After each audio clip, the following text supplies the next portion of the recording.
The long pass, the ping. You've all seen it executed by Paul Pogba, Kevin De Bruyne and Paul Scholes. And it's a deadly technique that can completely split a defense wide open if you do it right. And today we're going to take a closer look at not only how to do it, but also when to use this pass. And as you'll see, you don't need that much power as long as you have the right technique.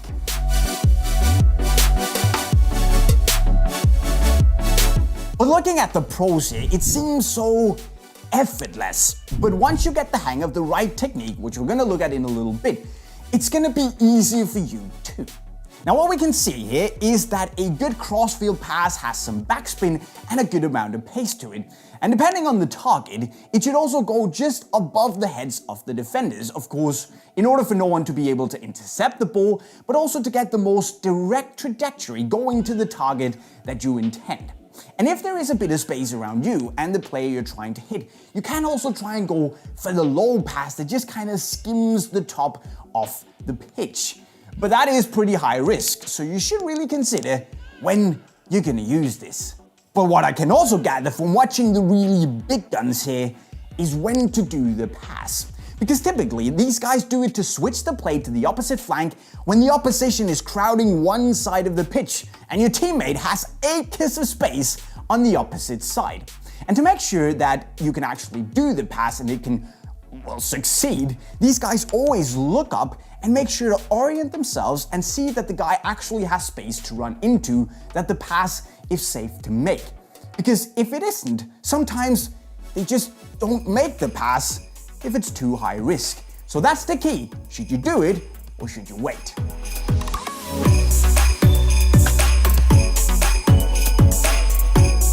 Technique-wise, this is a lot like a normal backspin shot, but in order to make it more missile-like and less fluffy and balloony, you want to hit the ball a little bit higher than normally. So still hit the lower half of the ball, but instead of just slicing under it, you want to go a little higher. So executing the shot itself, place the ball. You also place your standing leg with your toes pointing directly at the target you want to hit. In most cases, your teammate. Then you swing your shooting foot, and just before you hit the ball, you lock your ankle so that it's tilted a little bit. Instead of having just a flat foot, you actually tip the instep a little bit down in order for you to hit the ball with the top of the instep where the bone is a little bit harder, because this is going to give you that hard, powerful sensation of hitting the ball just at the sweet spot.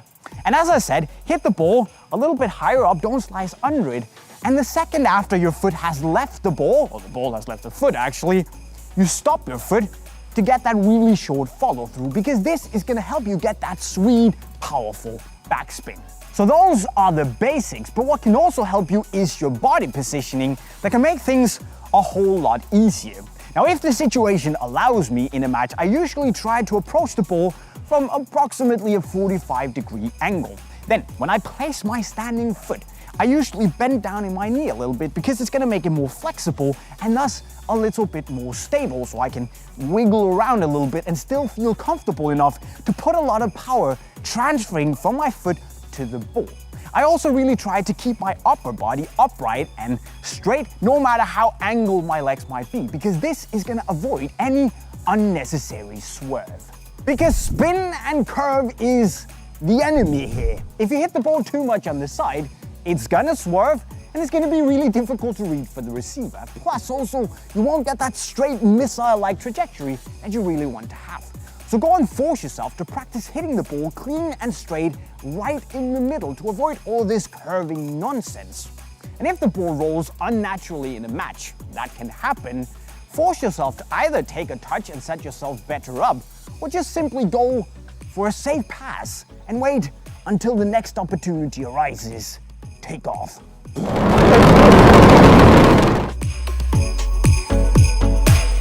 Another common mistake is if you succeed in getting the backspin, but the ball simply becomes too fluffy and stays in the air too long. Listen, the point of this pass is to shift the weight of the game and make a quick turnaround. So if the defense has time to run to the other side and adjust and get under the ball because the ball is in the air too long, the moment is kinda gone. So really practice getting the backspin, but shooting a bit higher on the ball to also make it straight and powerful.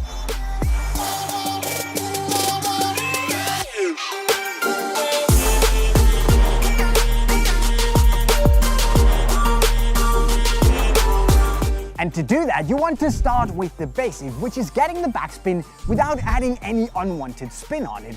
So to practice this, you can go to a wall or a fence or anything that will bounce the ball back to you and use the technique we just discussed to simply make a backspin ball to the fence, get it back, and simply try to hit the same spot on the fence over and over again.